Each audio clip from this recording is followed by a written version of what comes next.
Hello, hello. Hi, everybody. Happy South by Southwest. How's everybody's South by Southwest going? All right, I love to hear it. All right, good way to get things started. Hi, I'm Matt Drengler. I'm the head of partnerships at Podscribe. Here today to talk to you about the podcast ad performance playbook. Some of the more important things that we're going to talk about here is the evolution in how podcast ads are being measured and the types of things and outcomes that we can get from podcasts now in a way that allows us to measure things at apples to apples to other digital channels. The important part about this is if we see metrics coming in similar to other digital channels, how do we find the budget, which is, I don't know, the hundreds of billions of dollars in display banner ads, how do we find that sort of moving over into the podcast space? Having that sort of commonality in metrics allows us to kind of do a lot of that, and that's why we're seeing a lot of scale in the podcast space today. I'm joined today by three awesome panelists. Before I do an introduction, I just want to say really quickly, thank you to the folks at Sounds Profitable. What you're doing here is awesome, and it's giving a place for podcasts to kind of like speak out in a very large audience. So thank you, Sounds Profitable. That's awesome, and for all your help. Yes, absolutely worth it, absolutely. Okay, so already introduced myself. I've got three great people that will be joining me today. We're gonna do this a little bit different. It's not gonna be just four of us on stage.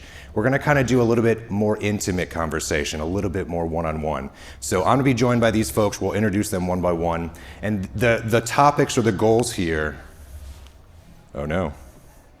It was working so, there we go. The topics are the things that essentially this digital style measurement and attribution, it starts to allow us to find things like trends in the data. It allows us to make data-backed recommendations and improve buys and driving more efficient and effective performance. And frankly, it also allows us to do some very advanced measurement methodology, which a lot of digital channels are sort of touting today. And the fact that we can do this within podcasts, to some folks, might be surprising. And so we're going to talk through all three of these things and kind of showcase how podcast ads really are being measured in the same way that other digital channels are being measured, which is great. So there we go.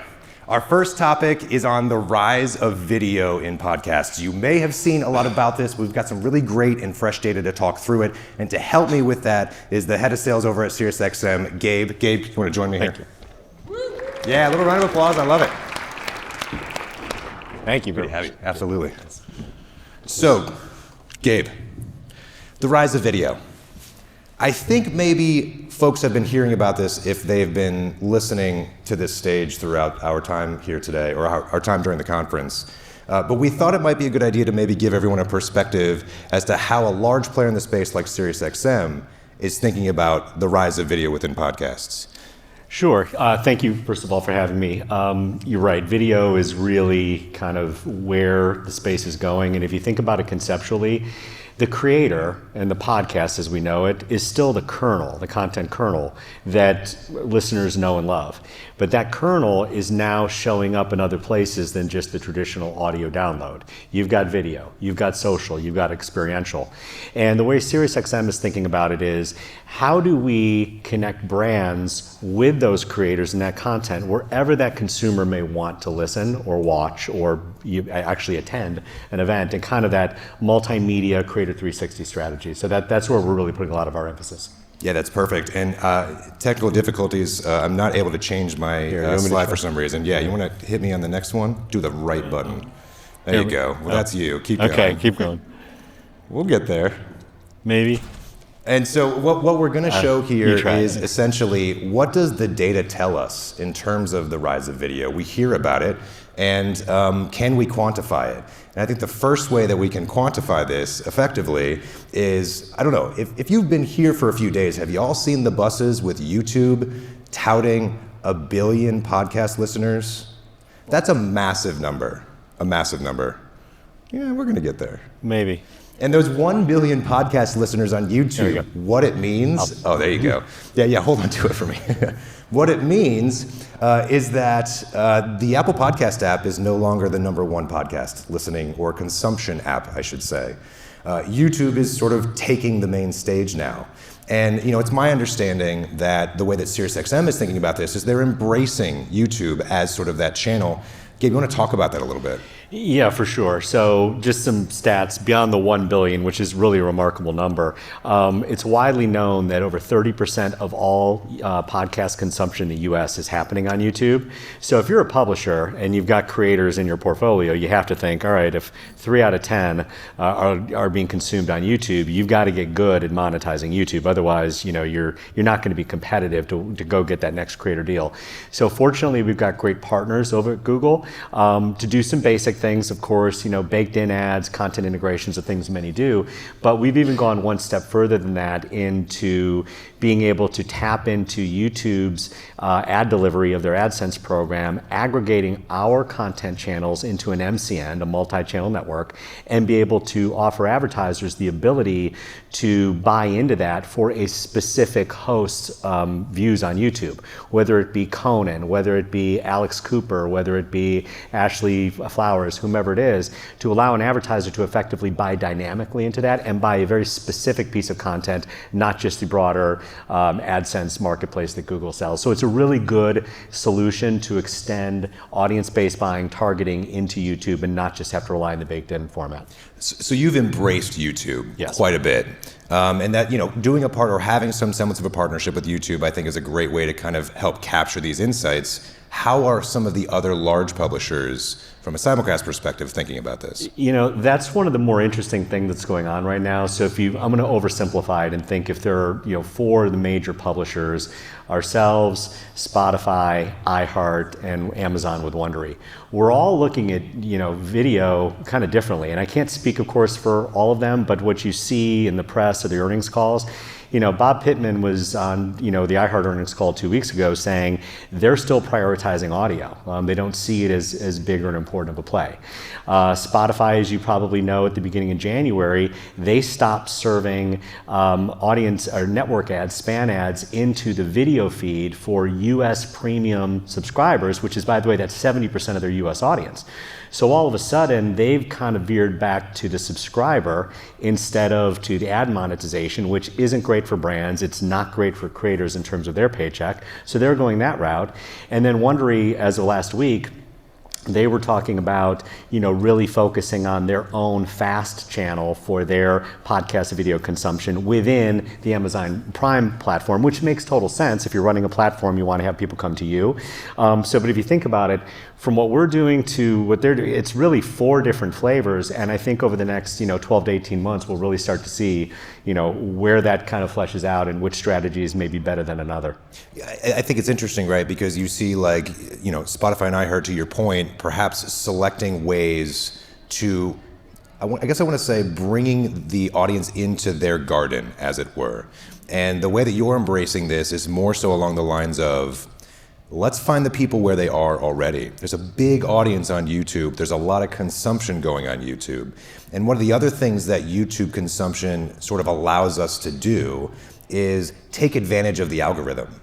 So I don't know, Gabe, maybe if you've got some thoughts on this, but there's something that we're seeing that happens in the data a lot. When advertisers or agencies are buying what we call simulcast campaigns, that's effectively what we're talking about right now. That's an audio component and a visual component, and sort of you add the 2 downloads and views together. That's the sort of full reach of your, if we can, yeah. There you go. This is perfect, yeah, we can keep it right here. That's sort of the full reach of your campaign. And so one of the concerns that we hear all the time, most of the time it's from advertisers or agencies, and they say, well, I kind of know how many impressions I'm getting, but what if one of these episodes catches fire? What if the algorithm starts to take over? And where we had, whatever it is, 1 million impressions planned across video and audio, it became 6 million or whatever it is. Do you hear about this from advertisers at all? Are there concerns about it? It's less about that one episode that's viral and trying to predict more consistency. I mean, the nature of YouTube, and quite frankly, a lot of social posts, and you're thinking sponsored posts, is the choppiness of it, where one could be relatively small, and a week later, that same host does something that goes 10x what was done the previous week. So more of our clients are looking at these products and these platforms and buying really a quantity over a period of time. And they understand that week to week, episode to episode, it might be a higher or lower, but I've bought 10 episodes or I've bought 2 million views or whatever they decide to transact. And then as long as we get there by the end of the campaign, they kind of ride the highs and lows. Yeah, makes perfect sense. And so just to kind of quantify this, these stats, right here, it's perfect, yeah. These stats come from a quarterly benchmark report. So Podscribe, on a quarterly basis, we calculate and tabulate, how we see the performance for the past rolling 12 months. And this is one of the outputs of that research. So 2 very, I think, important stats. The first one is when an advertiser is buying a simulcast campaign where you've got, again, consumption on audio and video, 68% of those impressions come from video. And I think there's, how do I put this?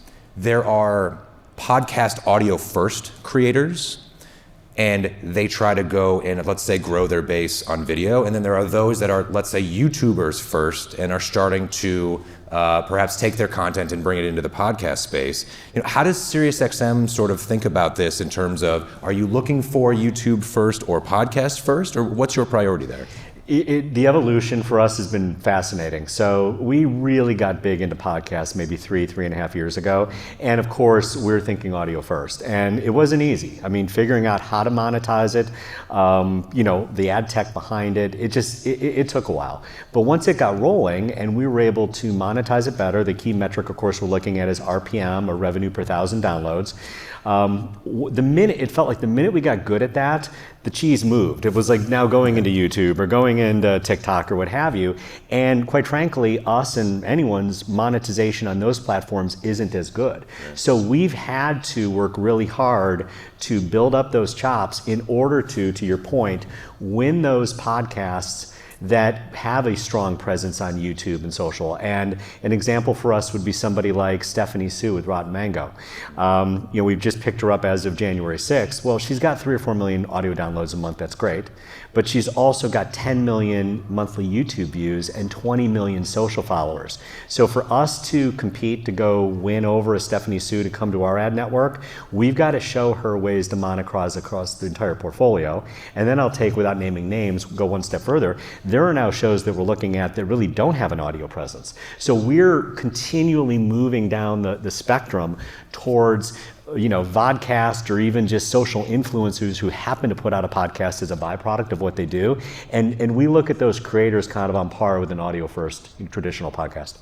That's great. So just to kind of showcase in the numbers what that growth is looking like in terms of, we'll stay right here for just 1 minute. So want to do this. I know. So like the growth of simulcast, what we're seeing here is that episodic campaigns that have a video component, the number of those campaigns has grown about 20% over the last 12 months. So we are seeing advertisers more and more take advantage of this insight, which is great, which kind of brings me to my next point, Gabe, which is why should advertisers be excited about this? If you want to be aligned with a host, you want to be aligned wherever their audience is, wherever they show up. If you're just kind of involved with part of their audience, that's fine, but why not the rest? The chances of a single listener downloading and listening to an audio download of a podcast and then turn around and watch it on YouTube the next day, they're not doing that. Why would you consume it twice? So that's a net new viewer on YouTube or on other social platforms that maybe wouldn't have been reached on the traditional audio side. And also, very importantly, the consumption by age. A lot of younger Gen Z consumers are choosing podcasts first in a video format. So if you want to reach younger consumers, if that matters to you, or you want to reach the full breadth of a creator's audience, you gotta be there along the way, the entire journey, no matter where a consumer wants to get that creator. Yeah, the research that we're seeing is that people like to watch and prefer to watch, and when they can't watch, they listen. So this sort of like video, the rise in video, it was almost inevitable.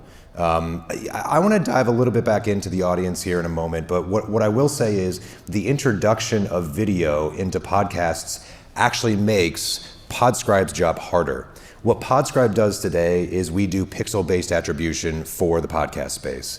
And when you start introducing, let's say, other video channels like a YouTube, that becomes a bit of a blind spot. It becomes a blind spot for us. It becomes a blind spot for many others as well. And so what we're doing today is we are working with YouTube. We're finding ways to ensure that we can get on a real-time basis, what are the views for the matching video to the audio version of it? What are the views over time? And then ensuring that that delivery is being seen sort of in one little dashboard. And then the next piece of it is like, how do we measure performance for something like that? The reality of the situation is there are no, there's no like impression level data coming in from YouTube. It means we don't have the data that we need to run attribution and to tell advertisers specifically, this YouTube view drove a purchase on your website or a visit on your website. And so what has to be done, at least in today, is we model for those effects. So we'll look at how does the audio version of the podcast perform, and we'll say, okay, maybe the video portion performs similarly, and we'll apply the conversion rate to the video impressions to at least get some semblance of a number that shows the full impact of these campaigns. The struggle with this, obviously, is that's just straight modeling, and we totally agree with that. The next question that people ask us after that is, well, why is it only the same conversion rate? Why isn't it like 1.5 times or something like that? And so we think that's the right question. So the next steps here is, what types of tests can we do with Gabe, with SXM and anybody else, as we're starting to have these questions come up? What are the tests that we can do to fine tune that multiplier and understand what YouTube or the video component is driving? So all of that said, I still think this rise of video, the types of people that are consuming it, it's kind of surprising. What I expected from an audience perspective is that it was new listeners to podcasts. And Gabe, this is your time. You can go ahead and push that button now. It's not going to work. Oh, no. All of that. Can you just advance it from the... Yeah, you just push forward really quickly. Yeah, you be the slide. Yeah, I'll clicker. cue you. Yeah, that's great. Thank you for dealing with all of this.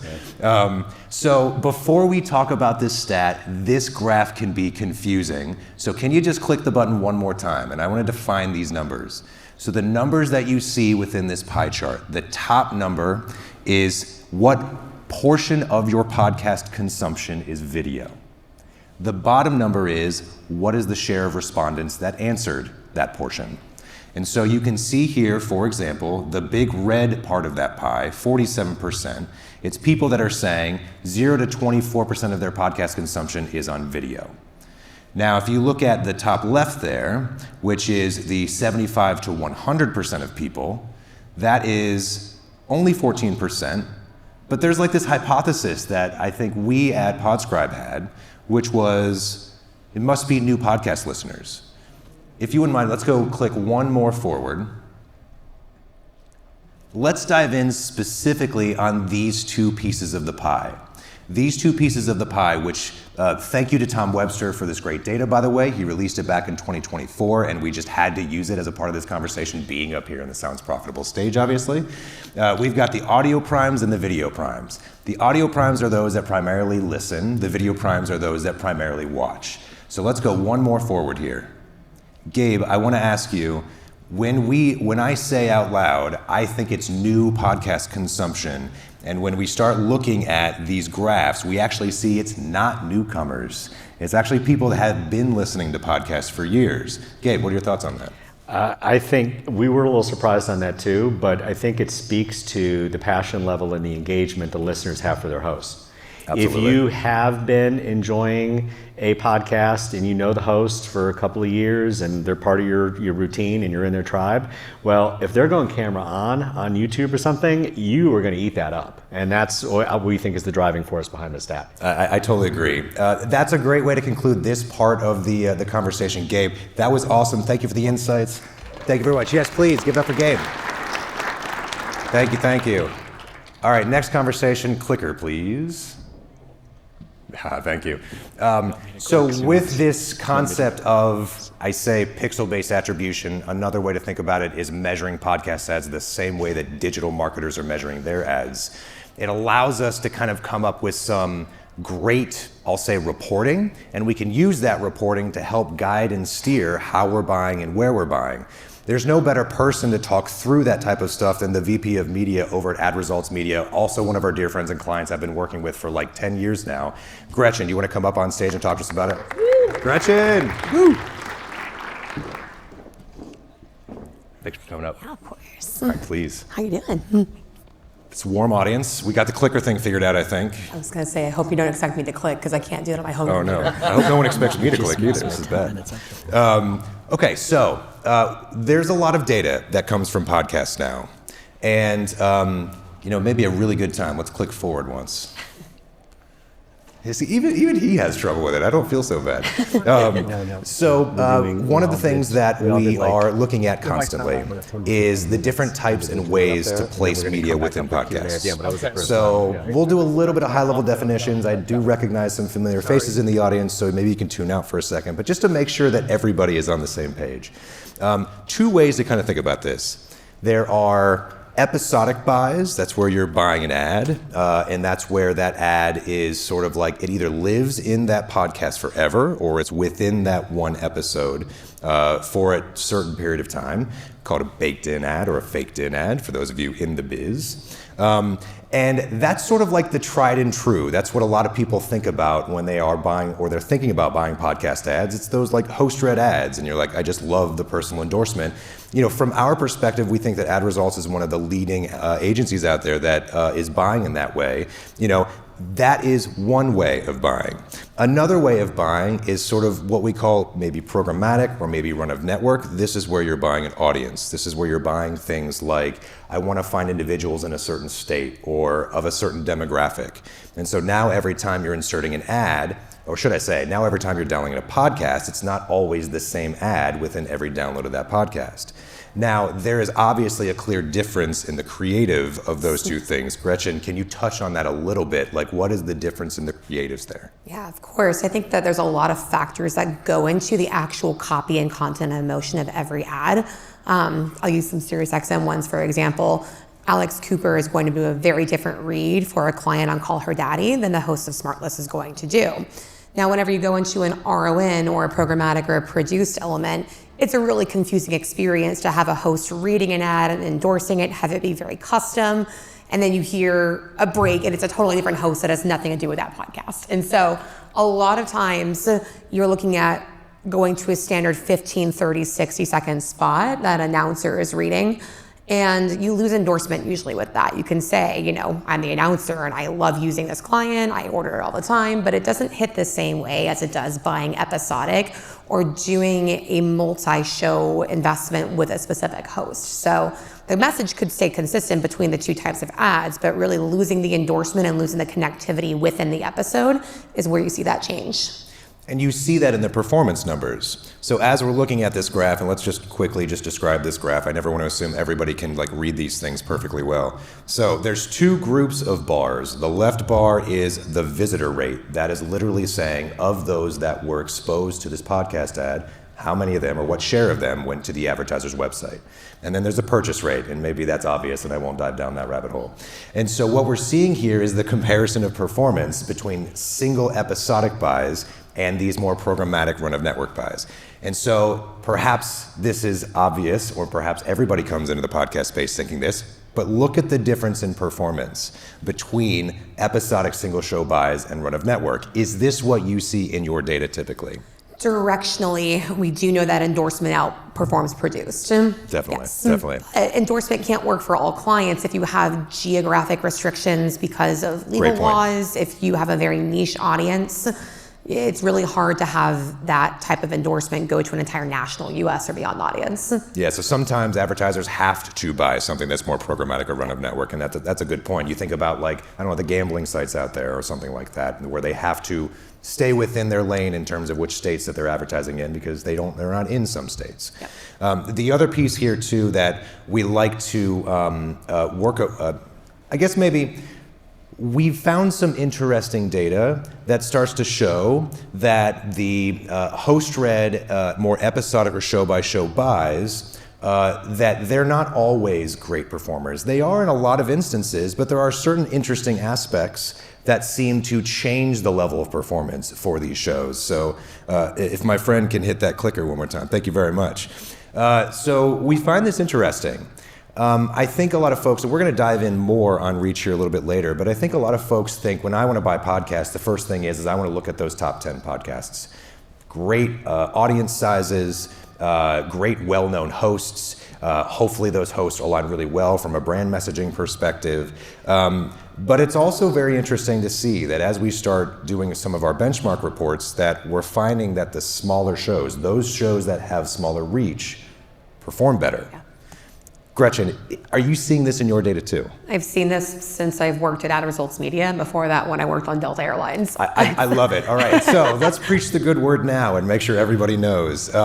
So what we're seeing here, right, is that we do see a bit of better performance here on the far left. And if I'm an advertiser and I see something like this, how does this maybe change how I want you to buy? Or how do you talk to an advertiser that might see this and they say, actually, I'd rather buy 8,000 small shows than 5 large shows? I say, I hope you have a good buying team in-house. No, I'm just kidding. But realistically, there's a lot of clients that go on either side. They either say, I want to do fewer, bigger, better, which is a lot of the Fortune 500's buzzwords they reach for, and say, what can we do with just buying the top 50 or so podcasts? And I say that's a great strategy for reach, but think about if you're a podcast host that hit it big, more and more advertisers want to invest in you. That's a lot more reads you have to do, and sometimes the quality can degrade. And so that's where it's really important to have an agency partner or an expert consultant in the space that knows how to coach the podcast host and their producers for the right read, how to keep it fresh, and also modern marketing needs, because an action you take on one client's website might be totally different than another one. So that call needs to come differently. I would say too that a lot of clients come to us saying, I want to see the little niche podcasts I don't know about. And they get very excited, but then sometimes they get into it and they say, well, I need to research all of these. And it's like, you might not know each podcast you hear, especially if some of these right here only have like 3,000 listeners. There's only a few thousand shows out there, so it won't take you that long, I think. Yeah, we can go line by line. Or maybe 300,000, but whatever, who's counting? No, I think that I've seen success with clients on the Joe Rogan Experience, which has been #1 for a very long time. And my favorite anecdote is I have seen the best performance on a podcast that had 3,000 listeners. And it consistently had 3,000 listeners. It never went up because it was so niche. And my client said, it is okay that this show is expensive. It is working like crazy on the back end. So it really is about a blend and a balance. I try to make sure that whenever we're working with clients, we show them a good mix of small shows, medium shows, and large shows, and then have an honest conversation about what their budgets are, what their appetite is to test, and how you want to distribute them, because it's a misnomer to invest in 2 big shows, have them both tank, and declare podcasting a failure for your brand. So let me throw something spicy out there. So we've been talking about baked-in ads, and these episodic buys, and how great they are, and how they drive incredible performance. And if you look at things in terms of response rates, it's clear that that's the case. When you look at things on a per dollar basis, it's kind of interesting what happens. Let's click on to the next slide really quickly, and we'll go ahead and look at some interesting data. And the data here is telling us that although you're buying episodic ads, it is at a bit of a premium. And although they perform very well, they have to work a little bit harder because you're spending more on them. And when you look at the more programmatic or run-of-network style buys, they're priced a bit lower. And that lower price point, when you look at performance on a per dollar basis, is actually, we'll say, a little bit better, at least similar. So this insight, perhaps a bit surprising to us. How about you, Gretchen? Is this something that you see in your data? It's not surprising to me. I look at these numbers on the screen and I would coach a client through and say, this is directionally not that different. There's only a 10% about difference between these two. Sure. They're both working. If your goal is $115, you're beating it with both. So you need one to get a really strong reach and endorsement, and another one to reach your audience that might not have tuned in that week. And so that's how you have to really balance that. So reach as a component of planning, I think, is something that I wanted to touch with you on a little bit, because we talk about show size, we talk about impression-based buys or these run-of-network buys.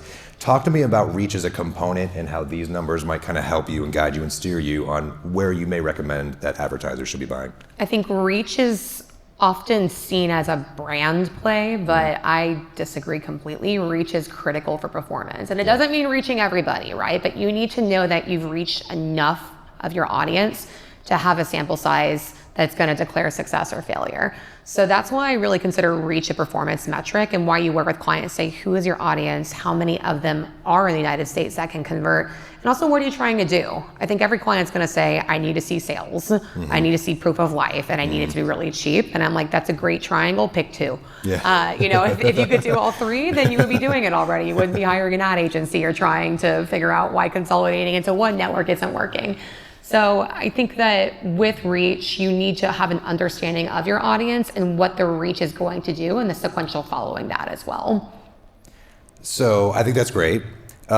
Reach as well as a performance metric. You said this, and I just love that you said reach sometimes can be considered a performance metric. Can you dive in on that just a little bit more? So if we are planning a campaign and we're doing, let's say, a very diversified portfolio, that's where we're buying some episodic, that's where we're buying some run of network or programmatic. Reach is a performance metric, meaning did we reach enough people? Is that something that clients are asking for? I would say less of my clients are asking for it, but as we optimize their hard performance, the CPAs and return on ad spend, you start to hit an area where you're diminishing returns on that. And they say, okay, I think I've reached everybody that I can that's going to perform. How do we find that net new consumer? And that's where I really thrive, right? It's like my background is actually in brand and digital marketing. And so we moved that for a couple of different brands under my previous employer to basically look at the full funnel impact of audio. So the reach that comes with it, the site metrics and intent that come with it, and then depending on the DR KPI, what goes from there. Yeah, I think there's this age-old maybe struggle between performance marketers and branding marketers, which is performance marketers are like must drive sales, and these branding, more performance-based marketers are like must reach people. And at the end of the day, this is my own personal opinion, and then Gretchen, I'll let you tell me how wrong I am, but like my opinion is if you just keep optimizing towards the bottom of the funnel, you're gonna run out of people to optimize with. And so you gotta fill that funnel with something. And so that's where the reach and the branding stuff starts to really help drive more consumers to your site, and then you can start putting them into some semblance of a performance optimization, very DR focused tactics. Yeah, I think there's a slide on this where we talk about sort of what it looks like after you've impacted your first 25%. Do you just keep talking to them again, or do you say, okay, I'm hitting diminishing returns, but I gotta reach the 26 to 30% next to come into my customer ecosystem? Yeah, right, exactly. Well, that's a good segue into the next slide. So we're gonna talk a little bit about like how much reach do you get based on the number of shows that you're buying in ranked order. And this is a great slide from Edison Research. Edison is definitely a big friend of the podcast industry. We feel like on probably an annual basis, I sit in on a session, it's called the Infinite Dial, where they survey tens of thousands of people. Generally speaking, they're all podcast listeners, and they use the insights here to start showing us what is the general growth of podcast listenership, but also too, they can start to get to some interesting insights, like what is the general audience reach based on the shows that people are listening to. So Gretchen, do you want to touch on this slide a little bit? Yeah, and I'm excited for this one. This is actually the 2025 one. Sneak peek. I called in a favor and I asked if I could get it earlier before the release, but you saw it here first, folks. I use this slide to coach my clients whenever we're doing reach and performance planning. And so what I've been able to do for some of our bigger spenders that not only invest heavily in the top 100, but also outside of it, is I actually pull aggregate reach and performance between the two. And you can see here, and I'm kind of like leaning over to see it, but you can reach about 50 to 75% of the audience listening to podcasts within the top 500. So if you're a brand that needs to make some big swings and you don't care as much about having brand sensitivities or being in content that makes sense, you could probably invest in the top 100 podcasts and make a pretty big splash. Yeah, but whenever you put the overlay of performance of the top 100 in aggregate versus the bottom 101 to 5,000, those 101 to 5,000 have a much lower CPA almost every single time that I run this. Interesting, very interesting. We may see slightly different data in what we're looking at, but also, frankly, you know, when you're looking at performance numbers for advertisers, you're not just looking at pixel-based attribution too. No. You're sort of looking at multiple different sources of information. A lot of my clients are using direct signals, so it feels old-fashioned in some cases, but how did you hear about us surveys, it's the promo code usage, and those are signals that get clients very excited, and I think they realize that they're far and few between and they don't have sense into multi-touch, and that's where working with the Pixel partner really comes into play to tell the whole story. So speaking of the data that the Pixel partners can provide, we've created, let's do one more ahead here, we've created what we believe to be podcast's first reach curve. And generally speaking, what a reach curve is, if you're a true reach curve person, you're used to seeing this in like grips or gross rating points. We've tried to translate it into something that maybe all marketers can understand, which is based on the number of impressions that you're buying, what is the reach that you're going to get? So if you follow along on the bottom axis there, and you say, I'm going to buy 250 million impressions, and you go straight up when you intersect with that curve, that will show you, generally speaking, what is the audience reach. And it's interesting to know, first of all, when I go in and I look at the top ranked podcasts, the top 10 ranked podcasts, it's about 350 million impressions. So if I kind of follow that lineup a little bit, it's about a little over a third of the population. So I think the first thing is, I think the data that Podscribe is showing is aligning pretty well with what Edison is showing. So that's a great thing to call out. The next thing that's interesting is, we see a lot of advertisers, we work with a lot of advertisers in the space, and they kind of all fit in that bottom left box. 99% of advertisers today are there. I'll take a quick pause too, because one of the best things about this is I'm sitting here talking about how do large advertisers reach a ton of people in podcasts. And if I go along that x-axis and I say things like, hey, you can hit 75% of the podcast audience by buying about 500 million impressions per month, that's not every advertiser that's doing that. That's big advertisers. It gets really expensive to do that. I've run the numbers. It absolutely does. So who's willing to do something like that? Those are the advertisers that are like buying 30-second ads on the Super Bowl for $10 million. Those are the people that are really looking to drive significant reach and significant spend. And I'll say on a personal note, it's so exciting to be in the podcast space and to be able to even talk about these types of numbers with a straight face. If we were talking 10 years ago, I don't know that I would be saying this up here that, hey, yeah, you could totally buy 500 million impressions in a month and you're going to drive significant reach. So awesome to kind of see the growth that's going on there.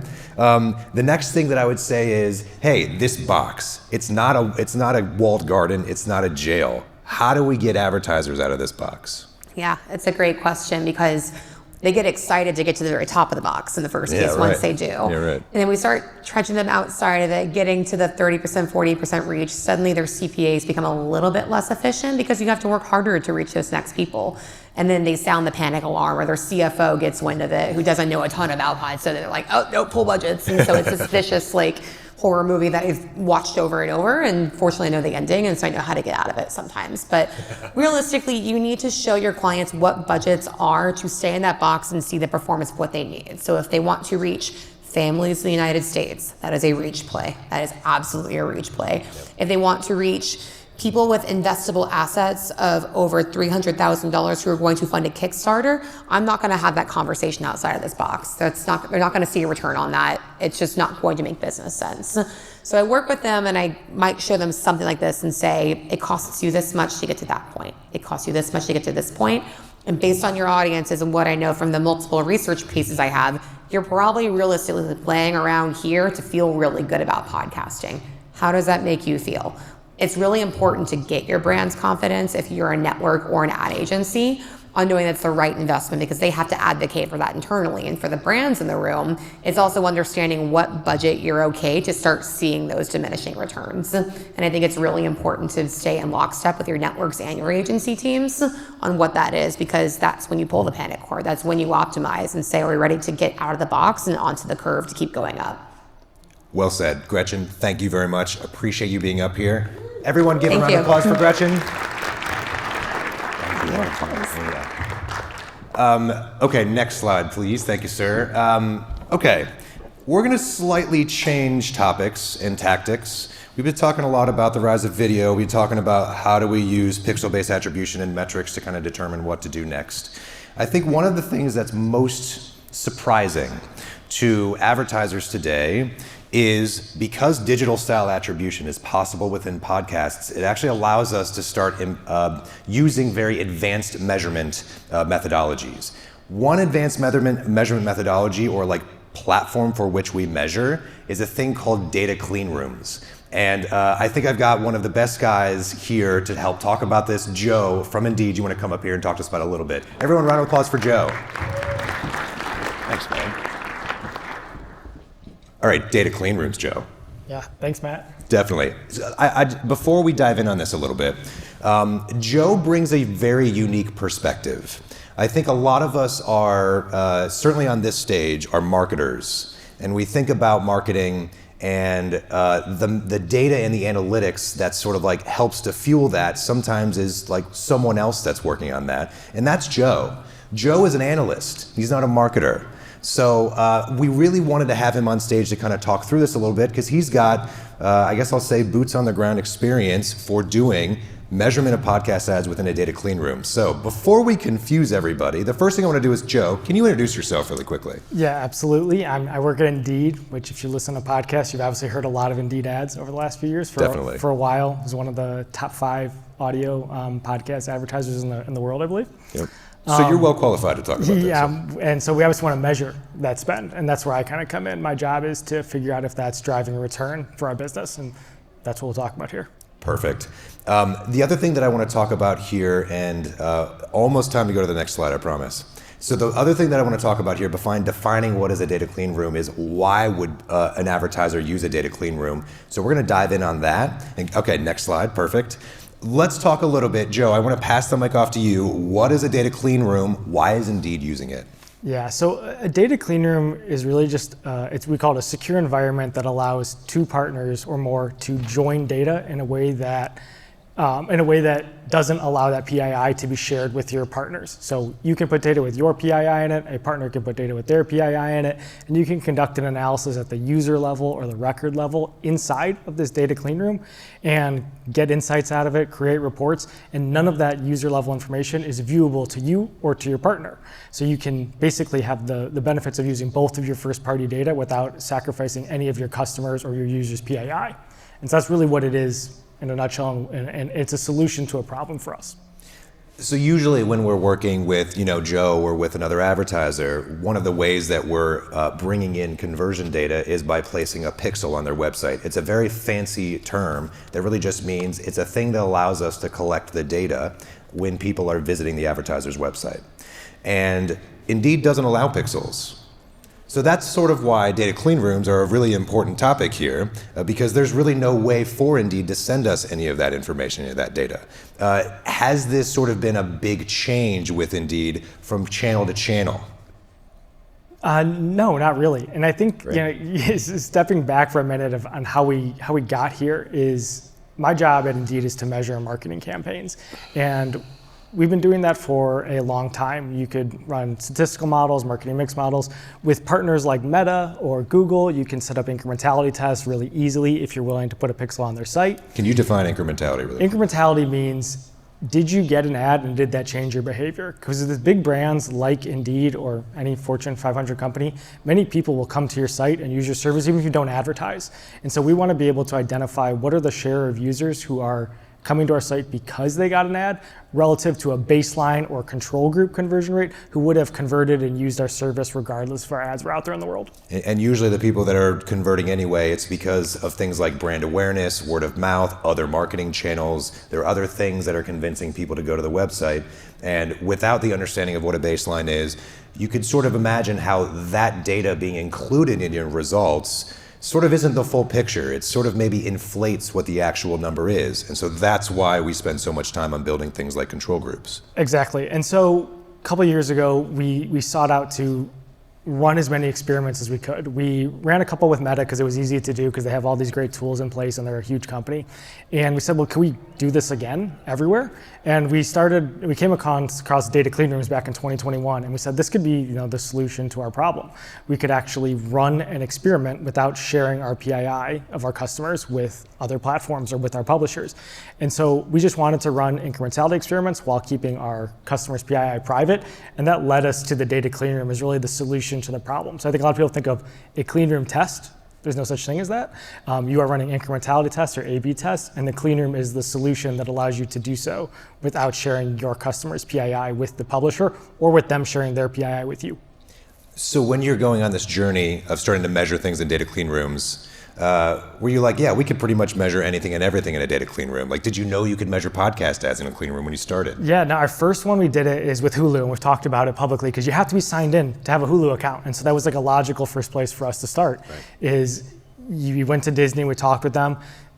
Our diagram here started with them many years ago. We said, okay, what if we set up a test with you? And we went to Disney and said, can you identify a population of users we can serve an ad to? Can you hold out a section of them and not give them an ad, but record their email address ahead of time?